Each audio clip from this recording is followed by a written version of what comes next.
আমরা আজকে সকলে এখানে একত্রিত হয়েছি আজকে শহীদ রাষ্ট্রপতি জিয়া রহমানের ৪৫তম শাহাদাত বার্ষিকী। এই শাহাদাত বার্ষিকী উপলক্ষে আমরা গত ৪৫ বছর যাবত আমরা চেষ্টা করেছি এই দিনটিতে গরিব দুস্থ মানুষের পাশে দাঁড়ানোর জন্য সহযোগিতার হাত নিয়ে। ঠিক একইভাবে আজও আমরা গরিব দুস্থ মানুষ যারা আছে যতটুকু আমাদের পক্ষ থেকে সম্ভব আমরা সহযোগিতার হাত নিয়ে তাদের পাশে দাঁড়িয়েছি। যে কোনো পক্ষ আমাদের যে কোনো পাশে আমাদের পক্ষে দাঁড়ানো সম্ভব।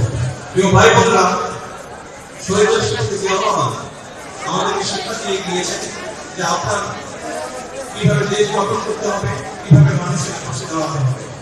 বিগত গণতান্ত্রিক নির্বাচনে আল্লাহ আমাকে এই দেশের মানুষ আমাদের জাতীয়তাবাদী দল বিএনপিকে দেশ পরিচালনার দায়িত্ব দিয়েছেন।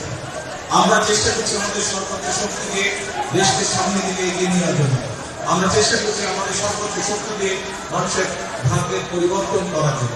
তবে এই দেশটি একা না, এই দেশটি ২০ কোটি মানুষের দেশ। কাজে যেহেতু দেশটি আমাদের, সেই জন্য আমাদের সকলকে মিলে দেশের ভাগ্যের পরিবর্তনের চেষ্টা করতে হবে। আমাদের দেশবাসীকে আমি বিনীত আহ্বান করব যে আসুন আমাদের এই প্রিয় মাতৃভূমি, এই প্রিয় বাংলাদেশকে গড়ে তোলার জন্য আমরা ২০ কোটি মানুষের ৪০ কোটি হাতকে শ্রমিকের হাতে রূপান্তরিত করব।